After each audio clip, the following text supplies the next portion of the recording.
అందరికీ నమస్కారం. ఈరోజు భారతీయ జనతా పార్టీ ఆధ్వర్యంలో ప్రతి వారంలాగా ఈ వారం కూడా జనతా వారధి కార్యక్రమాన్ని మన యొక్క గౌరవ పార్లమెంట్ సభ్యులు సీఎం రమేష్ గారి యొక్క క్యాంప్ ఆఫీసులో మనం నిర్వహించడం జరిగింది.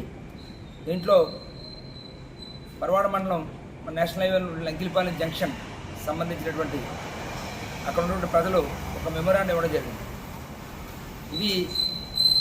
ఈ మెమోరాండాన్ని గౌరవ పార్లమెంట్ సభ్యుల ద్వారా కేంద్ర ప్రభుత్వానికి పంపించి ఆ జంక్షన్లో ఫ్లైఓవర్ ఖచ్చితంగా రావాలి.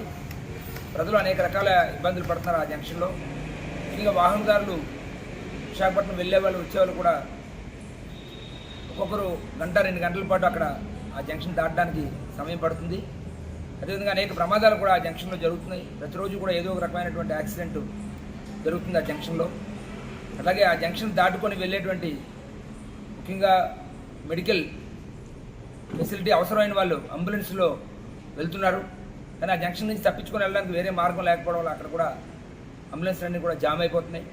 అట్లాగే మనకి లంకిలపాలెం నుంచి ఎన్టీపీసీ వైపు ప్రయాణం చేసేటువంటి బస్సులు, ఫార్మా కంపెనీలకు వెళ్ళేటువంటి బస్సులు కూడా ఉద్యోగస్తులు సమయానికి వెళ్ళలేకపోతున్నారు. ఆ జంక్షన్లో వచ్చినటువంటి ట్రాఫిక్ కారణంగా అక్కడ ఆగిపోవడం వల్ల ఇలా ఇవన్నీ సమస్యలు ఉన్నాయి. కాబట్టి ఈ సమస్యలన్నిటికీ ఒకటే పరిష్కారం, అక్కడ ఫ్లైఓవర్ బ్రిడ్జి రావాలి. వస్తే ఈ సమస్య పరిష్కారం అవుతుంది.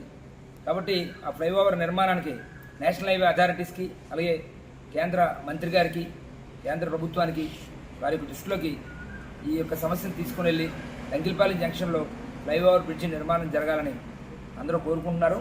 కాబట్టి దీన్ని గౌరవ పార్లమెంట్ సభ్యుల ద్వారా ప్రభుత్వం దృష్టికి తీసుకెళ్లేటువంటి ప్రయత్నం చేయడం జరుగుతుందని సందర్భంగా